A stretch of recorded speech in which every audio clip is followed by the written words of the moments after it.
안녕하세요. 새해를 바쁘게 보내고 있는 50대 여자입니다. 제게는 아주 특별한 인연이 있는데요. 바로 그 인연으로 인해서 저희 가족에게 생긴 아주 충격적인 사건을 여러분에게 소개하고자 이렇게 사연을 보내게 됐습니다. 그 인연은 제가 25살, 지금의 남편을 만나면서 시작이 됐죠. 저희 사촌 언니가 남편과 같은 회사에서 근무 중이었는데 언니는 정말 괜찮은 남자인데 본인은 연하가 취향이 아니라고 소개시켜준 사람이었죠. 그렇게 만난 남편은 고작 연하란 이유로 남자로 안 본 사촌 언니가 막대한 손해를 본 게 아닌가 싶을 정도로 정말 괜찮은 사람이었어요. 웃는 게 참 매력적이었고 매너도 좋았고요. 무엇보다 남편에게 끌렸던 점은 사람이 참 세심하게 챙기더라고요. 함께 식사를 할 때는 제가 잘 먹는 음식은 꼭 기억을 했고 같이 식사를 할 때 돈가스나 스테이크처럼 직접 칼로 썰어야 하는 음식을 먹으면 먼저 다 썰어서 앞에 놔주고 옷에 뭐가 묻으면 제깍제깍 닦아주더라고요. 그게 너무 자연스럽고 몸에 배인 배려 같아서 대충 감이 와서 물었죠. 지훈 씨, 혹시 동생 있어요? 네? 아, 티났어요? 맞아요. 사실 고향에 9살 차이 나는 동생이 있어요. 올해 중3인데 저도 모르게 혜민 씨를 제 동생 대하듯 했나 봐요. 남편은 동생 이야기를 제게 트자마자 이런저런 이야기를 해주는데 나이 차이가 많이 나는 동생을 많이 아끼는 게 눈에 보이더라고요. 말로는 사춘기가 늦게 와서 말을 안 듣는다라고 하지만 근데 평소에는 진짜 착해요, 애가. 공부도 잘하고 저번 기말고사에서 반에서 3등 안에 들었더라고요. 라고 말하며 자랑 아닌 자랑을 하더라고요. 그리고 남편이 그렇게 동생을 예뻐한 이유를 저도 상견례 자리에서 실감할 수 있었어요. 상견례 자리에서 처음 본 시동생은 상견례 날이 일요일이었음에도 교복을 잘 갖춰 입고 왔더라고요. 그게 좀 의아해서 물으니까 남편이 장난스럽게 웃으면서 이렇게 말하는 게 아니겠어요? 지성이 제가 혜민 씨한테 잘 보인다고 교복까지 입고 온 거야. 처음 형순이 만나는데 그냥 후드티에 청바지 입고 만날 수 없다고 아침부터 지 교복 셔츠 각 맞춰서 다려서 입었대. 아이, 좀 형. 형의 장난스러운 폭로에 얼굴이 빨개져서 성을 내는 한참이나 어린 시동생이 어찌나 귀엽던지. 저는 평생 외동으로 좀 외롭게 지내온 터라 그런 형제애가 부럽더라고요. 교복을 갖춰 입은 비밀이 탄로난 시동생은 그 후 식사 자리 내내 저를 쳐다도 못 보더군요. 시아버지께서 지방에서 중학교 교사로 일하시던 터라 남편에게 듣기로는 굉장히 엄격하셨다고 해요. 그래서 남편도 시동생도 뭔가 각 잡혀 보일 정도로 예의가 있었지만 시동생은 그런 시아버지 아래서 자랐다고 해도 그냥 타고난 성격적으로 숫기가 좀 없어 보였어요. 저와 남편이 서울에 살고 시댁은 지방인 만큼 시동생은 거의 명절에만 볼 수 있었는데요. 그렇게 명절에 시동생을 만날 때마다 쿠폰을 모으는 것처럼 소소하게 저를 재밌게 하는 게 있었어요. 바로 낯가리고 숫기 없는 시동생이 점점 저한테 마음을 여는 과정을 지켜보는 거였죠. 처음에는 정말 눈도 잘 안 마주치고 제대로 된 대화도 못 나눴는데 저는 어른으로서 제가 먼저 천천히 다가가야겠다고 생각을 했고 시동생의 생일이면 문화상품권 몇 장을 남편을 통해서 보내주거나 아니면 남편에게서 지성이가 고등학교 들어가서 키가 10cm 컸다더라 라는 말을 들으면 운동화 같은 걸 새로 사서 시댁으로 보내주곤 했습니다. 애들한테는 선물 공세가 잘 먹히니까요. 그랬더니 슬슬 제게 마음을 열더라고요. 제 옆에 먼저 앉아서 말을 걸기도 했어요.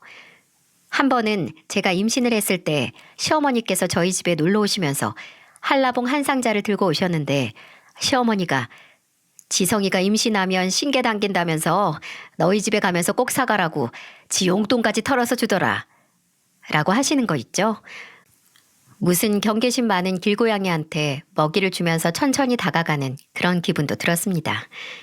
그렇게 결혼 후 시간이 지나 눈도 못 마주치던 시동생이 저와 눈 마주치고 10분 이상 대화를 할 정도로 가까워지고 남편과 저 사이에는 남편의 눈썹을 닮고 제 코를 닮은 아들이 태어났어요. 그리고 어느덧 처음 만났을 때는 중학생이었던 시동생이 고등학교를 졸업하고 대학교에 들어갈 나이가 됐습니다. 시동생의 졸업식 날 저도 남편도 남편의 고향으로 갔죠. 졸업식 후에 시동생이 평소 좋아하던 초밥집에서 시동생이 서울에 있는 명문대 합격한 걸 축하했고 한창 대학 이야기를 하고 있는데 남편이 시아버지께 시동생 자취 문제는 어떻게 하실 거냐고 물었어요. 시아버지께서는 담담하게 대답하셨죠. 안 그래도 다음 주에 지성이 학교 근처에 있는 고시원 돌고 오기로 했다. 찾아보니까 많더라고. 새로 올린 건물도 좀 되고 시설이 어디가 좋은지 봐야지.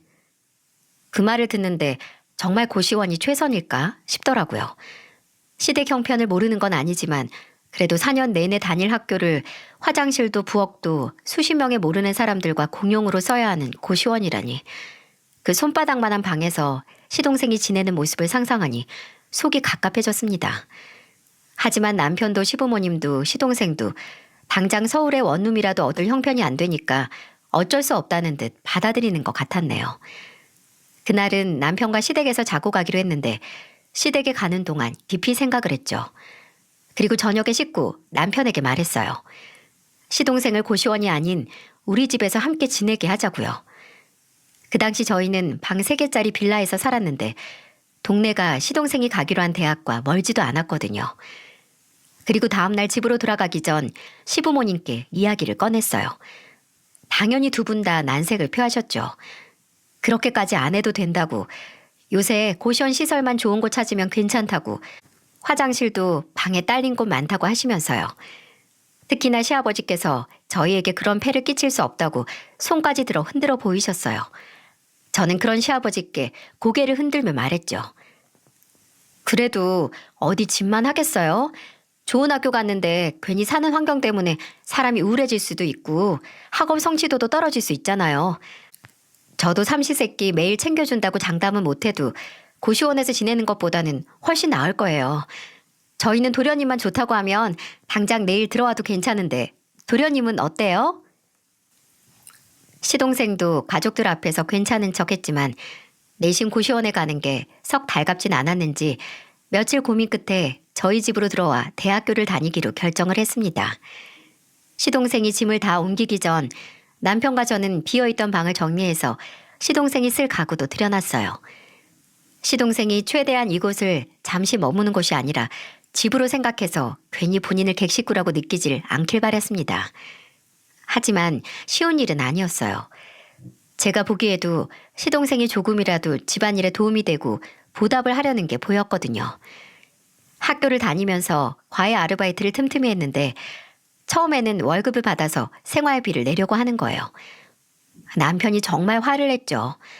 아무리 그래도 형이 너한테 이런 돈까지 받을 정도로 능력이 없지 않다고. 너는 어렵게 들어간 학교에서 잘 놀고 성적도 유지하는 게 할 일이라고 말이죠. 근데 그 후로는 생활비를 저나 남편이 안 받을 걸 아니까 이제 직접 음식 재료나 생활용품을 장봐오는 게 아니겠어요? 그 모습을 본 남편은 그래야 본인 마음이 편해서 그런가 보다 하고 그냥 하고 싶은 대로 하게 내버려 두자고 했죠.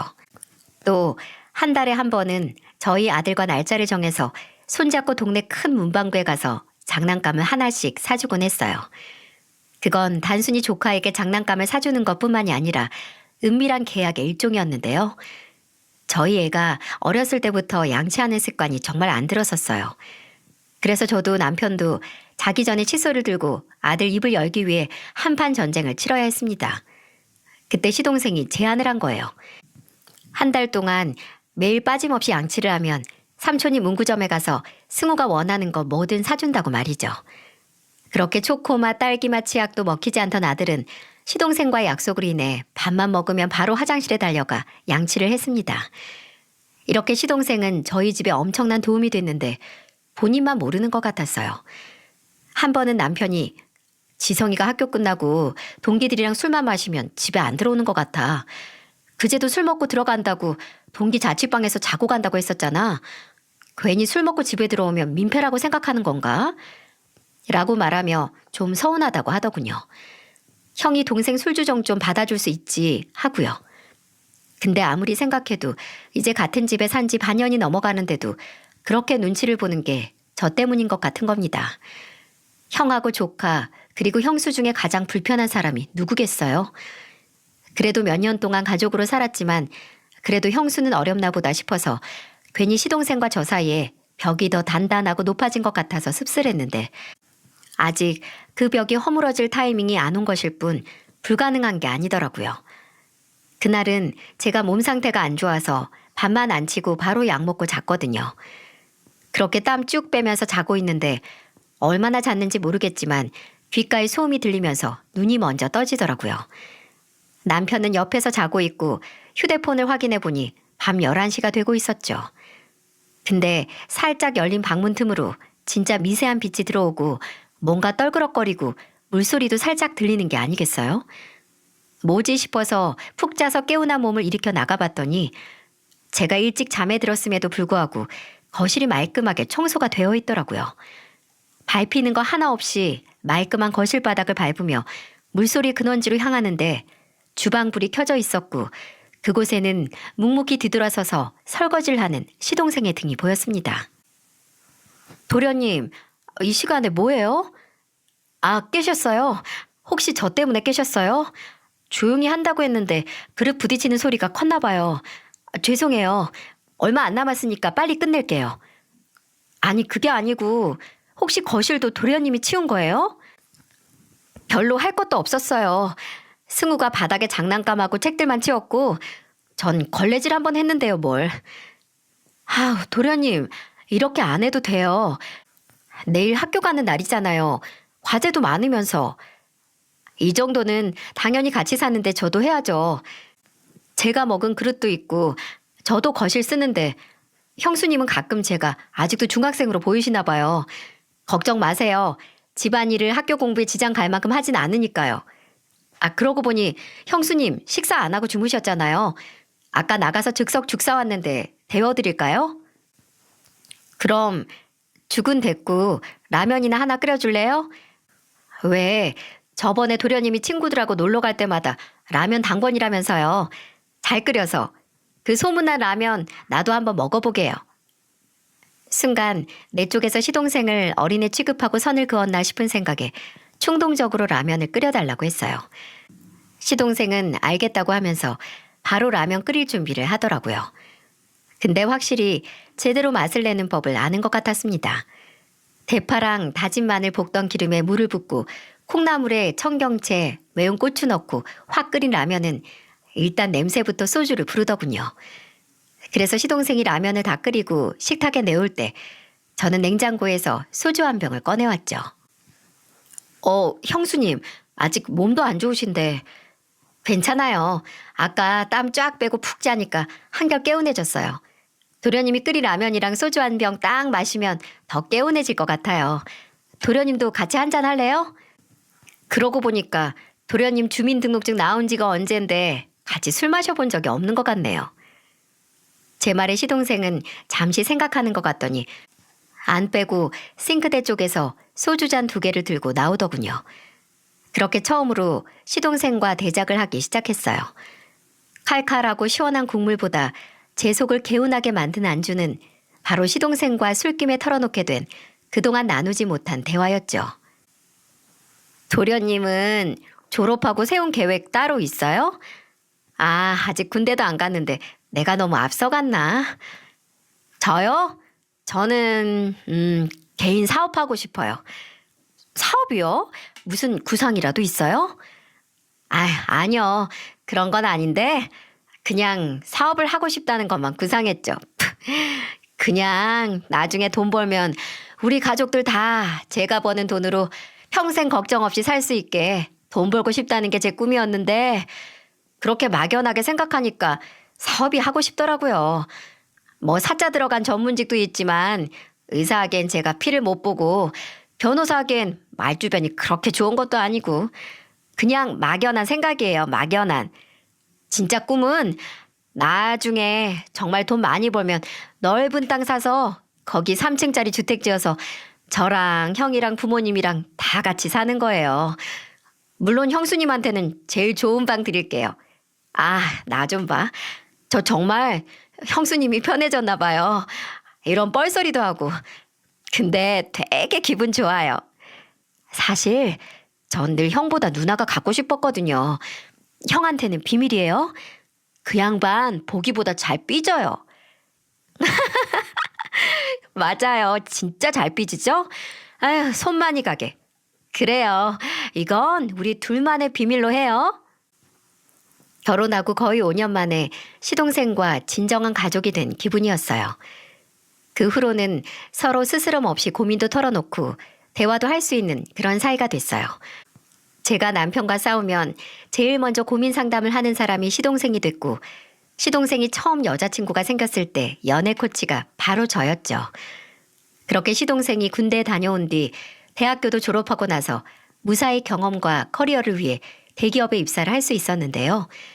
시동생은 처음 받은 월급을 모두 가족을 위해 썼습니다. 월급의 거의 절반이 되는 돈은 고향에 계신 시부모님에게 보냈고, 남편에게는 현금 20만 원이 든 새 지갑을, 그리고 제겐 향수와 함께 화장품 세트를 선물했죠. 아들은 그 당시 새로 출시된 게임기를 받았고요. 이렇게 시동생은 받은 것에 배로 마음을 갚는 사람이었어요. 본인의 성공을 절대로 오로지 본인의 노력 덕분이라고 생각하지 않고, 저나 다른 가족들의 도움이 없었다면 불가능했을 거라는 걸 늘 상기시켜줬죠. 그리고 이건 시동생이 대기업에 다니다가 몇 년 후 사업을 시작했을 때도 마찬가지였어요. 시동생은 회사에서 경험을 충분히 쌓고 퇴사 후에 대학 선배와 함께 사업을 시작했는데요. 처음에는 정말 바닥부터 시작했어요. 그 선배가 사는 오피스텔을 사무실로 삼아서 그곳에서 몇 달 동안 먹고 자서 저희도 시동생의 얼굴을 보지 못한 날이 더 많았습니다. 정말 일상도 다 버리고 일만 했던 것 같네요. 그리고 다행히 그 노고는 끝내 엄청난 결실을 맺고 말았죠. 처음에는 단 둘이서 시작한 사업이 나중에는 3명, 4명까지 늘더니 이내 번듯하진 않아도 직과는 분리된 사무실을 얻고 어느새 직업 수가 10명을 넘기더라고요. 시동생은 사무실 이전 때문에 저희 집을 떠나 자취를 시작했고, 저희도 시동생의 초대에 사무실에 가봤었어요. 시동생이 처음 제게 꿈에 대해 말할 때 막연하다라고 말했던 게 이제는 번듯한 사무실에 직원들을 10대 명 둔 현실로 실현된 걸 보니 저까지 현실 감각이 안 들더라고요. 아직도 이게 꿈인지 현실인지 생각을 하게 할 정도로 시동생의 사업은 엄청난 대박을 치게 됐어요. 어느 정도냐면요. 저희 아들이 중학생이었을 무렵 이사를 가야 했거든요. 그래서 여기저기 발품 팔아서 이사 갈 집을 찾고 있었는데 그때 시동생이 남편에게 이사 갈 때 보태라며 2억을 줬죠. 2천이 아니고 2억이요. 저나 남편은 놀라서 됐다고 네가 왜 그 돈을 주냐고 거절을 했습니다. 근데 시동생은 오히려 본인이 정색을 하며 그러더라고요. 형, 이 정도도 나한테 도움 안 받으면 나 정말 무시하는 거야. 나 예전에 교복 입고 게임하던 어린애 아니야. 나 가족한테 이 정도 돈 줄 수 있을 만큼 성공했고, 그리고 그 성공이 누구 덕인지 잘 알 정도의 머리는 있어. 형은 그때 형이랑 형수님이 나한테 같이 살자고 안 했으면 내가 이 정도의 돈 벌었을지 장담할 수 있어? 내가 받은 거 갚는 것 뿐이야. 그리고 앞으로도 갚을 거고. 그러니까 내 은인 같은 형수님 모시고 조금 더 넓고 좋은 집으로 이사가서 승우하고 같이 살아. 승우 이제 고등학교 가면 동네도 얼마나 중요한데. 그 말을 듣고도 차마 돈을 안 받을 수 없더라고요. 그 돈은 고마움의 표시이기도 했지만 아마 시동생이 가족 구성원으로서 저희에게 보인 자존심이기도 했을 겁니다. 그렇게 시동생의 도움으로 저희는 살기 좋은 지역의 아파트를 대출을 껴서 매매할 수 있었어요. 그리고 시동생은 정말 저희에게 2억이란 거금을 턱 내놓고도 전혀 문제가 없을 정도로 승승장구했죠. 성격, 능력, 뭐든 빠지지 않고 완벽했지만 굳이 따지면 40이 넘어서까지 혼자였던 점이었을까요? 원래 20대 후반부터 30을 통째로 본인 회사에 투자했기에 누굴 만날 시간이 없긴 했지만 그래도 시동생이 결혼 생각이 아예 없는 사람은 또 아니었거든요. 언제나 빨리 형처럼 좋은 가정을 꾸리고 싶다고 하고 더 나이 들기 전에 장가가서 아들, 딸 2명은 낳고 싶다고 하기도 했고 농담으로 저나 남편에게 사람 좀 소개시켜 달라고 하기도 했고요. 그렇다고 일을 제외하고 사적으로 밖에 돌아다니면서 사람을 만나는 성격도 아니었네요. 주말마다 저희 집에 놀러와 저녁을 함께 먹거나 아니면 시동생이 본인 집으로 초대해 이런저런 요리를 해서 대접했는데 그럴 때마다 제가 진담 반 농담 반으로 도련님, 언제까지 나한테 도련님 소리 들을래요? 쉰 되기 전에는 서방님 칭호 얻어야 하는 거 아니에요? 주말까지 형하고 노니까 팔자에 여자가 있어도 생길 틈이 없죠. 나가서 또래랑 좀 만나요. 라고 했어요. 그럼 시동생은 박장대소를 하면서 그러게 말입니다, 형수님. 이러다가 할아버지 돼도 도련님 소리 듣겠어요. 저보다 승우가 먼저 장가가는 건 아닌지 몰라요? 라고 했죠. 다행히 시동생은 저희 아들보다는 일찍 결혼을 했습니다. 근데 진짜 다행이었는지가 문제죠. 시동생이 40 초반에 결혼할 여자라고 저에게 소개한 여자는 160cm 후반의 키에 늘씬한 몸매, 웃는 모습이 너무 싱그럽고 예쁜 사람이었어요. 왜 그 사람이 웃으면 나도 모르게 따라 웃는 미소를 갖고 있는 사람 있잖아요. 근데 처음 만나는 사람이 뭔가 낯익어서 만나는 내내 어디서 봤지? 하고 있는데 아니나 다를까 동서의 직업이 TV 광고 모델이었더라고요. 주로 케이블 채널 홈쇼핑 모델로 활동했는데 동서가 형님, 이게 제가 활동했던 사진이에요. 하고 보여주는 사진에 예전에 제가 홀린 데 샀던 자켓 화보도 있더라고요.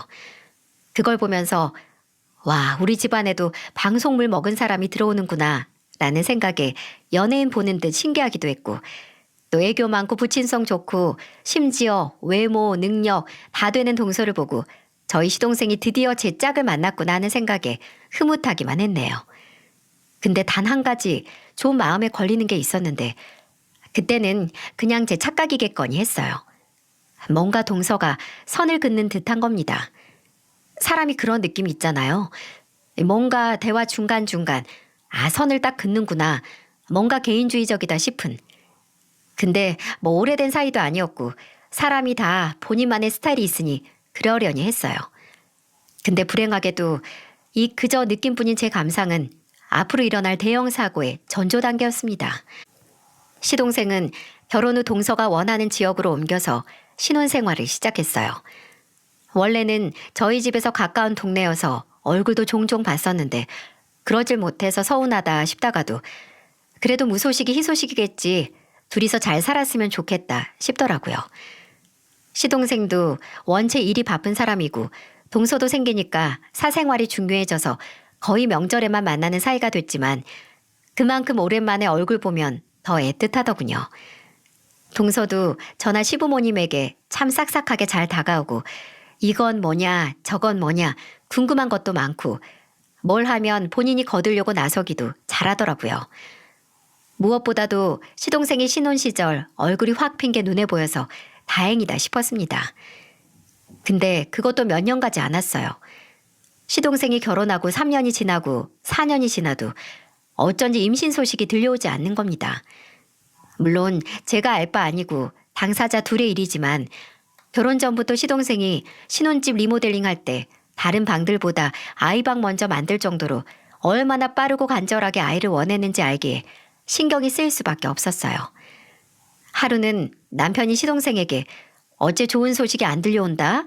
라고 물으니 시동생이 정말 좀 심각한 표정으로 그러더라고요. 안 그래도 시도를 안 하는 건 아닌데 몇 년째 소식이 없으니까 나도 불안해. 아무래도 내가 나이가 많으니까 나한테 문제가 있는 건 아닐지.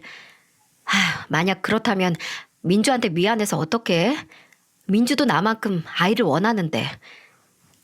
저와 남편은 시동생에게 걱정 말라고 요새는 기술이 좋아서 시험관도 있고 심각한 게 아니면 치료도 가능하다고 하니까 동서와 의논 후에 천천히 생각해보라고 위로를 해줬습니다. 그리고 몇 달 후 시동생의 생일날 시동생이 생일 당일에 저희를 집으로 초대했어요. 맛있는 거 많이 해줄 테니까 조카랑 같이 오라고요. 그래서 평소 운동을 좋아하는 시동생을 위해 운동복 몇 벌을 사서 갔죠. 요리를 좋아하는 시동생은 뭐 감바스니 샐러드 파스타니 하는 온갖 음식을 만들어 놓고 저희를 기다리고 있었는데 동서가 안 보이는 거예요. 들어보니 점심에 같이 케이크에 촛불 켜고 친정에 갔다고 하더군요.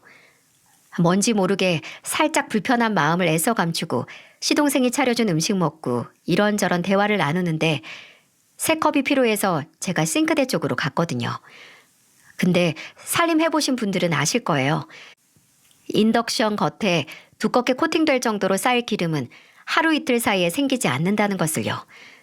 주방 안쪽에 들어가자마자 인덕션 주변에 덕지덕지 눌러붙은 기름과 심지어 착색까지 된 게 주방 청소를 오랫동안 안 했나 싶더라고요.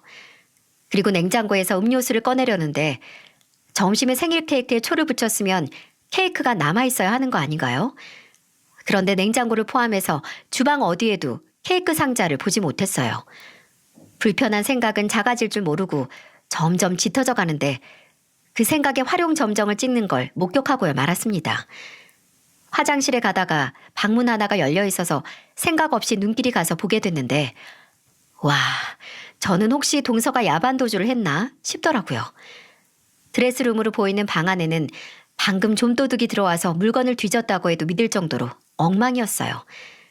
저는 시동생과 몇 년 함께 살면서 이미 생활 패턴을 잘 알잖아요. 엄격한 시아버지의 영향으로 군대 가기 전에도 늘 정리정돈이 몸에 배어있는 스타일이었는데 필히 이 엉망진창의 원인은 동서구나 싶었죠. 정신이 빠진 얼굴로 너저분한 방을 보고 뒤돌아서려고 하는데 그때 드레스룸 구석에 있는 가득 쌓인 쓰레기통에 아래에 떨어진 무언가가 제 눈에 들어왔어요. 핑크색으로 보이는 포장지. 그건 저도 잘 알고 있는 거였어요. 바로 피임약이었습니다. 총 24알이 들어있는 알루미늄 포장이 텅 비어서 쓰레기통 아래에 떨어져 있던 거예요. 떨어져 있는 건 분명 쓰레기 맨 위에 있다가 떨어진 걸 테니 버린 지 얼마 안 됐다는 거고 꽤 오래 최근까지 복용을 했던 거죠. 순간 한쪽에서는 시동생이 혹시 본인 몸에 문제가 있어서 임신이 안 된다고 걱정을 하는데 다른 한쪽에서 동서는 피임약을 복용 중이었던가 하는 생각에 별의별 상상을 다 하게 됐어요. 정말 몇 날 며칠 이걸 그냥 모른 척 넘어가야 하나 아니면 무슨 말이라도 해야 하나 고민을 했습니다. 그리고 끝내 동서에게만이라도 말을 해봐야겠다 싶었어요. 그래서 하루 날을 잡고 동서와 식사를 같이 하자는 핑계로 만나 이야기를 했습니다. 혹시 임신 생각이 전혀 없냐고요. 저요? 저도 당연히 한시라도 빨리 아이 갖고 싶죠. 그 사람 나이도 있는데. 동서, 내가 본 게 있고 또 걱정이 돼서 그러니까 기분 나쁘게 듣지 않았으면 좋겠어. 내가 저번에 서방님 보러 동서 집에 갔다가 버린 지 얼마 안 된 피임약을 봤거든? 임신 문제야 당연히 부부의 일이고 삼자 개입 없이 둘이서 상의하는 게 맞는데 동서도 알잖아.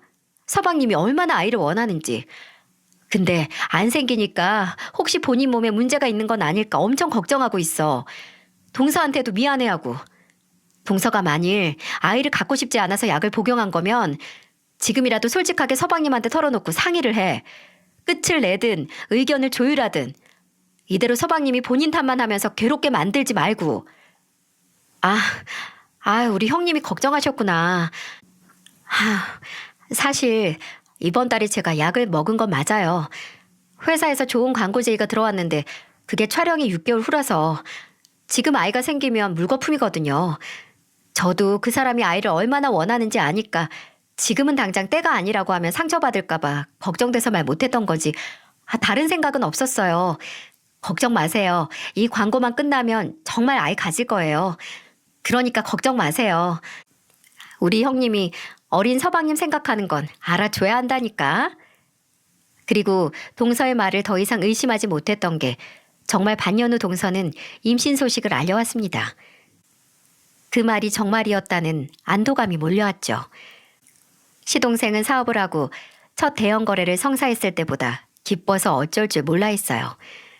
그래도 퇴근 시간이 7시는 됐던 사람이 동서가 임신 후에는 5시에 조기 퇴근해서 집으로 가 혼자서 집안일 싹 다 하고 남은 시간은 동서 수발을 들면서 재택근무를 하더라고요. 저와 남편에게 연락해서 임신했을 때 당겼던 것, 절대 멀리해야 하는 거, 임신 달마다의 기분 변화 등등 예비 아빠로서 알아야 하는 건 모조리 다 알아갔습니다. 시동생은 매일 딸이었으면 좋겠다. 아니 아들도 좋은데 아니 만약 딸이라면 이라고 심경의 변화가 임산부보다도 더 심했죠.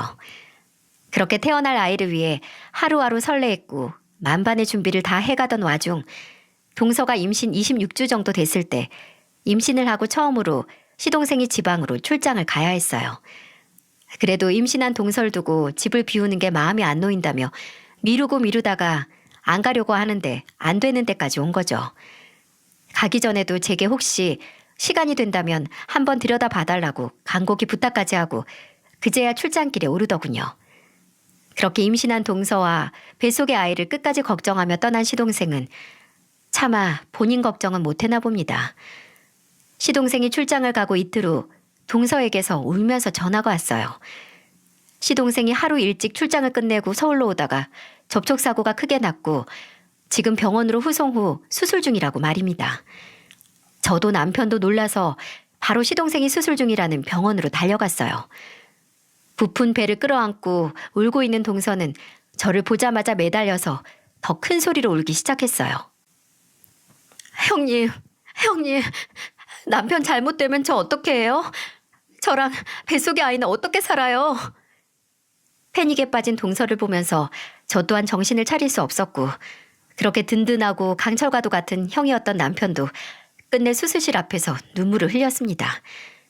시동생은 사고로 인한 척추와 골반 수술을 비롯해 몇 차례 걸친 수술을 견뎌야 했고 다행히 수술은 무사히 끝났고 경과를 지켜봐야 한다는 의사 선생님의 말을 들을 수 있었어요. 수술은 잘 됐다고 했지만 의식은 좀처럼 되돌아오지 않은 터라 저도 다른 가족들도 안심을 할 수 없었어요. 동서는 매일같이 임신한 몸으로 시동생의 곁을 지키려고 했기에 저도 그런 동서를 돕기 위해 자주 시동생의 병실에 찾아갔습니다. 그때 잠들어 있는 것 같은 시동생을 보면서 잠도 못 자고 하염없이 눈물을 흘리는 동서를 보고 저게 사랑이라고 순진하게 생각을 했어요. 그게 모두 연극이었다는 걸 세상에 누가 알아챌 수 있겠습니까? 오전에 동서가 시동생 간병을 하면 제가 오후쯤 가서 교대를 하고 동서가 잠을 자고 쉬고 올 수 있게 했는데 그날은 좀 일찍 집에서 나와 다른 날보다 한두 시간 정도 전에 병원에 도착을 했거든요. 가기 전에 뭐 마실 거나 먹을 거 사갈까 싶어서 병원 앞에서 동서에게 전화를 했는데 통화 중이더군요. 대수롭지 않게 생각을 하고 시동생이 있는 병실에 갔는데 2인실인 병실에 딸랑 시동생 혼자 누워있는 게 아니겠어요? 그때 간호사분이 들어와서 보호자를 찾더라고요. 제가 들어도 되지만 동서라면 직접 듣고 싶어 할 것 같아서 다시 동서에게 전화를 걸었는데도 대체 무슨 전화인지 계속 통화 중이었어요. 일단 간호사 선생님께 양해를 구하고 나가서 동서를 찾았어요. 화장실에 들렀다가 나와서 혹시 환자복을 새로 받으러 간다 싶어서 복도를 지나고 있는데 그때 이게 대체 무슨 소리죠? 정말 찢어지는 것처럼 사람이 깔깔깔 웃는 소리가 비상구 쪽에서 나는 겁니다. 평소 같았으면 그 찢어지는 웃음소리가 행여 동서의 목소리라고 상상도 못했을 거예요. 그때는 무슨 촉인지 문에서 가까이 들리는 웃음소리에 저는 엘리베이터를 통해서 한층 위로 올라가서 비상구 문을 슬며시 열었어요. 그리고 어렴풋이 아래층으로 보이는 동서의 정수리를 발견했죠. 비상구 하나 아래층 벽에 기대서 전화 통화를 하고 있는 동서는 들고 있는 휴대폰 너머의 상대에게 세상 날티나는 말투로 말을 하는데 저게 내가 아는 그 사람이 맞나 싶더라고요. 하지만 그 의외의 모습보다도 더 충격적이었던 건 바로 그 대화의 내용이 너무나 원색적이고 속이 터지다 못해 녹아내릴 만한 내용이었기 때문이었네요. 걱정하지 마. 아직도 눈 하나 못 뜨고 손가락 까딱 제대로 못하는데 깬다고 해도 정상적으로 구실이나 하겠어? 지들도 양심이 있으면 반병신된 인간 평생 나한테 수발들라고 못하고 먼저 이혼하고 살 길 찾아가라고 하겠지. 여기 인간들은 그러고도 남아. 세상 착한 척은 지들끼리 다 하거든. 그래, 그렇다니까. 그러니까 넌 앞으로 나한테 잘할 생각이나 해. 예전처럼 딴 여자한테 눈 돌리면 바로 나가리니까. 알겠어? 인생은 삼세판이라고. 내가 너한테 두 번째 기회 준 줄이나 알아. 그거면 다야? 내가 돌아가면서 반병신된 인간 재산도 가져갈 테니까 나 잘 모시고 살 준비나 하셔. 어? 아, 그래. 내가 아는 재산만 20억이야, 20억. 몽땅은 아니어도 어느 정도 내가 가져갈 수 있겠지? 뭐, 못 깨어나면 몽땅이지만. 이게 사람이 할 수 있는 대화인가요? 여기서 반병신은 누구고 착한 척하는 인간들은 누구인지 감이 오시죠? 착하고 애교 있던 동서는 사실 품 안에 독을 품고 있는 저열한 독사였던 겁니다. 당장 동서가 듣는 귀 상상도 못하고 떠들고 있는 말들을 듣는 것만으로도 후들거리는 다리를 다잡느라 차마 녹음을 하지 못했어요. 그리고 당장 이게 대체 무슨 말이냐고 제가 뛰어든다고 해도 몇 년 동안 저런 모습을 감추고 산 인간이 얼마나 연기를 잘하겠습니까? 그래서 일단 그날은 가만히 잠자코 있었고 뒤에서 저 독사의 독을 몽땅 뽑아내 잡을 계획을 세웠어요. 원래 여우를 잡기 위해서는 여우가 되어야 한다고 하잖아요. 저는 흥신소를 찾아갔습니다. 사무실에서는 성금만 바로 준다면 지금이라도 탈탈 털어줄 수 있다고 걱정 말라고 장담하더군요. 저는 바로 현금으로 성금을 치렀고 그렇게 2주 뒤에 흥신소 직원은 저희한테 정말 잘 찾아오신 거예요 라고 하면서 2주 동안 본인들이 쓸어모은 증거들을 제게 보여줬죠. 이건 둘이서 손잡고 가다가 주차장에서 같은 차 타고 나오는 사진이랑 동영상, 그리고 이건 같은 아파트 들어가는 거. 이 아파트가 이 남자가 사는 아파트인데 혹시 동서란 사람이 이전에 사실혼 관계 남자가 있다는 건 의뢰인분이나 가족분들은 알고 계셨어요? 같이 거의 10년을 동거하면서 살았던데요. 혼인신고한 자료는 안 남았어도 사실혼은 확실해요. 거기 있는 건물 관리자 한 명이랑 청소하는 여사님은 아직도 이 여자를 기억하고 있더라고요. 몇 년 동안 안 보여서 1202호 남자랑 이혼했나 했는데 한 2년 정도 전에 다시 보인다고 별거 하다가 합친 것 같다고요. 제정신이라면 아마 그 당시 제가 듣고 본 증거들을 믿지 못했을 거예요. 저도 머리가 어지러질 정도의 정보들을 제 스스로 받아들이기까지 엄청난 노력을 해야 했으니까요. 하지만 제가 몇 번 눈을 깜빡거리고 고개를 저어도 증거는 달라지지 않았습니다. 저는 그날 바로 제가 받아온 증거들을 남편에게 보여줬어요. 남편은 저보다도 더 받아들이기 힘들어했어요. 이럴 수가 없다고, 당장 사고도 감당하기 힘든데 내 동생한테 이런 일이 일어날 수 없다고 말입니다.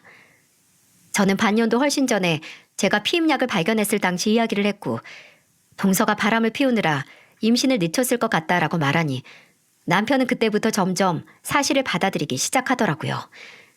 마음 같아선 당장 시동생 곁에서 세상 열려인 척 희생하는 척하는 동서를 끌어내서 아작을 내놓고 싶었지만 혹시 그 전에 눈치채고 그 바람 피운다는 남자와 야반도주라도 할까 싶어서 일단 토끼를 토끼굴로 모으는 것 마냥 저희 부부의 덫으로 부르기로 했습니다. 남편이 동서에게 전화를 걸어 요새 동생 보느라 많이 힘들지 않냐고, 안 그래도 몸 관리 잘하고 안정 취해야 하는데 내일 집에 오면 재수 씨가 좋아하는 해물찜이랑 간장새우랑 해서 밥을 같이 먹자고 초대를 했죠.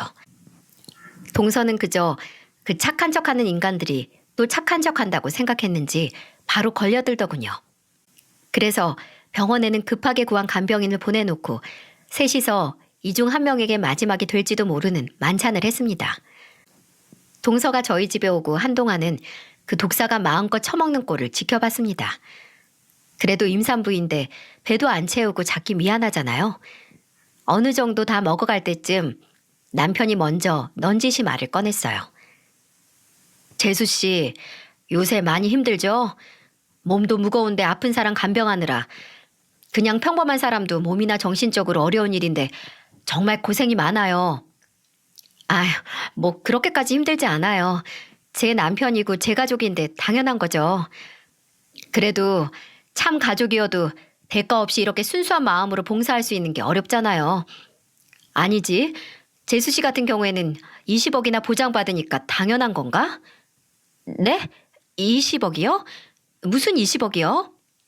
반병신 어차피 깨어나도 반병신일 테니 재산의 일부분은 본인 거고 운 좋아서 못 깨어나면 몽땅 본인 거라고 좋아서 떠들었다며? 왜 시침이야? 남편은 침착하게 말하자는 저와의 약속도 있고 화를 참지 못해 폭발하고 말았어요. 그리고 바로 동서에게 증거 자료를 던졌어요. 동서는 여기저기 그 사실혼이었다는 남자와 본인이 여기저기서 찍힌 사진을 떨리는 눈동자로 살피더니 급하게 변명을 하기 시작했어요.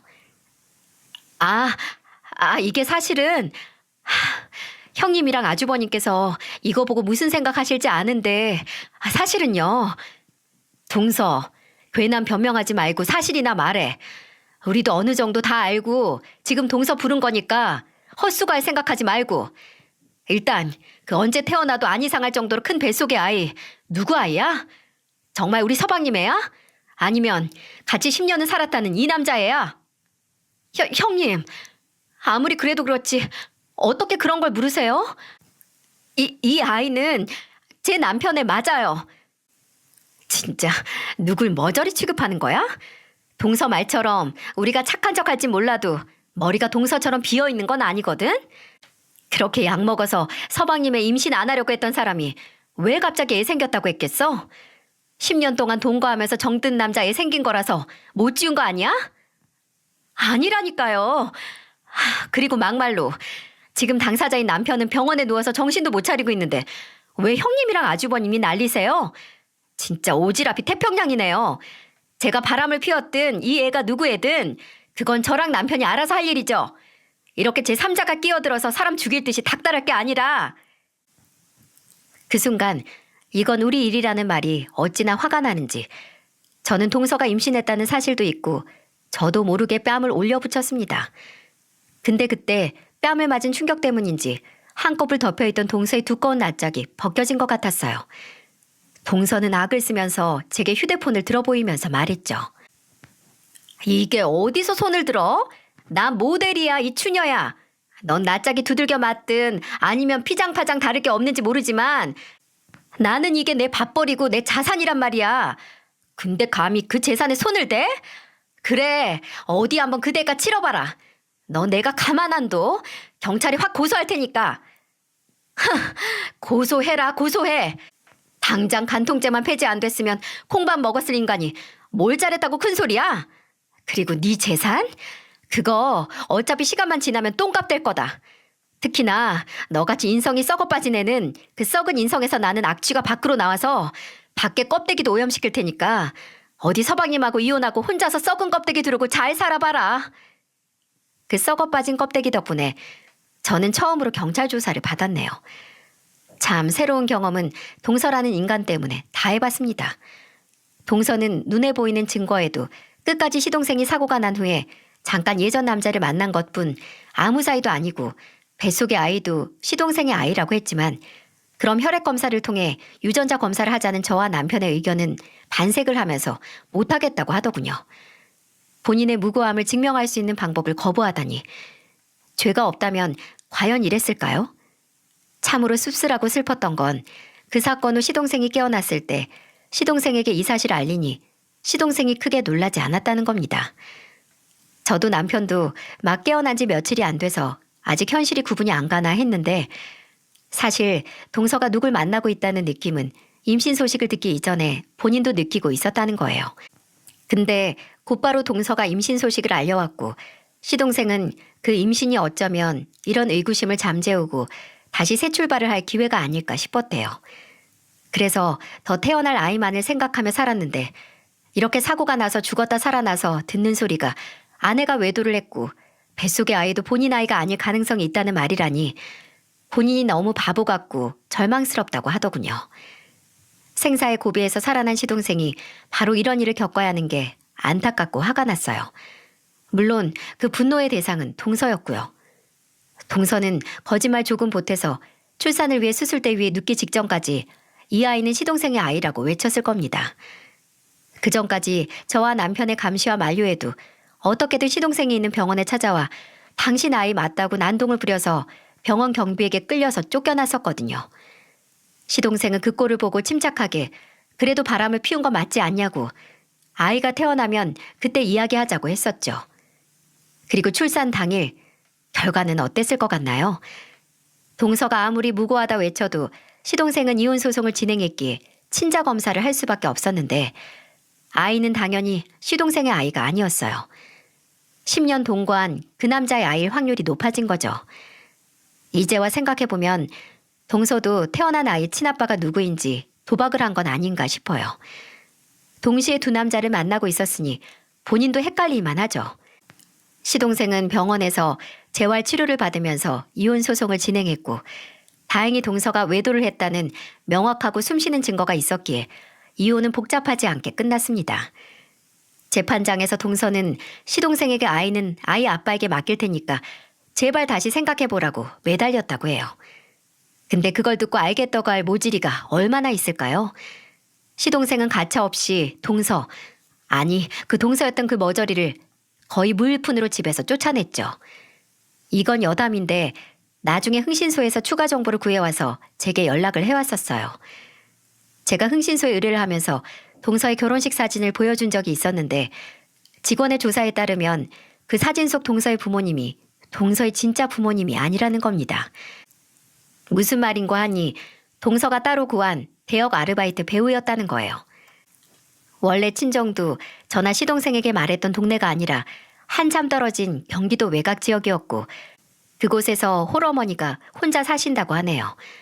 몸이 불편하셔서 집 밖으로도 잘 못 나오신다고요. 진짜 허언증이 심한 사람은 그 거짓말을 본인이 진실인 것 마냥 찰떡같이 믿는 걸 넘어서 아예 그 거짓말로 꾸며진 세상을 본인이 만들어서 그곳에 산다는데 동서가 딱 그 꼴이 아닌가 싶습니다. 마음 같아서는 저와 가족 시동생도 동서였던 인간을 고소해서 지옥을 맛보게 해주고 싶지만 변호사는 위자료 소송 빼곤 마땅히 형사 고소할 건덕지는 없다고 했고 시동생은 재산 분할과 그 상대 남자에게 위자료 소송을 해서 돈을 받아내는 걸로 마무리를 지어야 했습니다. 성엔 차지 않았지만 나중에 혼자 아이 키우면서 분유값도 얻고 기저귀도 쓴 걸 잘라서 또 쓴다고 시동생에게 연락을 해서 돈 좀 보내달라고 매달리는 동서의 소식을 들으니 본인이 판 무덤에 들어가 스스로 지옥을 마땅히 겪고 있는 것 같더라고요. 이혼 후 그 남자하고 사는 건 아닌가 했는데 홀어머니가 사시는 친정으로 갔다는 걸로 봐선 그건 아닌가 봐요. 아마 그 여자가 사고가 난 시동생에게서 어떻게 해서든 돈을 뜯어내 그 남자랑 재결합을 하려고 했는데 무일푼으로 쫓겨났으니 그 돈이 없는 걸 알고 그 남자도 여자를 버린 건 아닌가 싶네요. 그 여자는 시동생을 뜯어내려고 했고 그 남자는 역으로 그 여자에게서 돈을 뜯어내려고 했고 참으로 더러운 순환고리가 아닌가 싶습니다. 다행히 그 고리에서 벗어나 자유를 얻은 시동생은 지금도 남은 재활 치료를 해내며 열심히 살고 있어요. 시동생은 이혼 후 제게 다시 도련님으로 불려야겠네요. 라고 쓰게 미소를 지으며 말했는데 그 미소가 너무 외로워 보여서 저는 도련님 소리 입에 잘 안 붙을 것 같은데 시부모님 안 계시면 그냥 나도 지성이라고 부를까요? 라고 장난스럽게 물었어요. 그랬더니 바람 빠지는 소리를 내면서 웃더니 좋다고 하더군요. 그래도 그 사건 후 시동생의 웃음소리를 들을 수 있어서 다행이라는 생각이 들었습니다. 시동생은 신혼집을 정리하고 다시 본인 회사와 저희 집 중간 지점에 있는 지역에 집을 얻어서 살고 있어요. 저도 남편도 이혼 직후에는 자주 찾아갔었는데 이제는 정말 걱정 말라는 시동생의 말을 듣고 한동안 그냥 전화 연락만 하고 했습니다. 그래도 저희가 걱정할까봐 매번 오늘은 뭘 먹었는지 가족 단체 카톡방에 사진을 찍어서 올리고 이동 중이면 차가 막힌다, 커피를 마시면 커피 마신다 등등 인증 사진을 찍어서 보내고 있습니다. 본인이 겪은 일도 감당하기 벅찰 텐데 걱정할 가족을 위하는 모습만 봐도 시동생은 정말 이런 일을 겪어서는 안 되는 사람이라는 생각만 짙어져 가네요. 아까도 이 기억을 짜내가면서 사연을 써내려가는데 시동생이 문자를 보냈더라고요. 저녁 뭐 먹을지 골라달라고요. 제육볶음이랑 부대찌개 중 골라달라고 해서 집에 그것보다 맛있는 감자탕이 있으니 먹고 가라고 했네요. 솔직히 말하면 결혼을 하고서도 시동생은 제게 종종 교복을 입고 고개도 못 들던 어린애처럼 느껴질 때가 많았어요.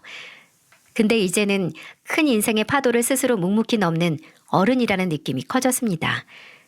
하지만 혼자의 힘으로 그 큰 파도를 이겨낼 수 없을 테니 저도 다른 가족들도 옆에서 끝까지 남아서 힘을 줘야겠죠. 부디 이 사연을 듣는 많은 분들이 딱 한 번씩이라도 파도를 넘는 제 시동생에게 응원하는 따뜻한 마음을 보내주셨으면 좋겠습니다. 세상 모든 일은 혼자만의 힘으로 해결되는 게 없으니까 저도 구독자 여러분이 그 어떤 인생의 파도가 와도 그 파도를 오히려 즐기고 손쉽게 넘길 수 있도록 기도하겠습니다. 모두 감사합니다.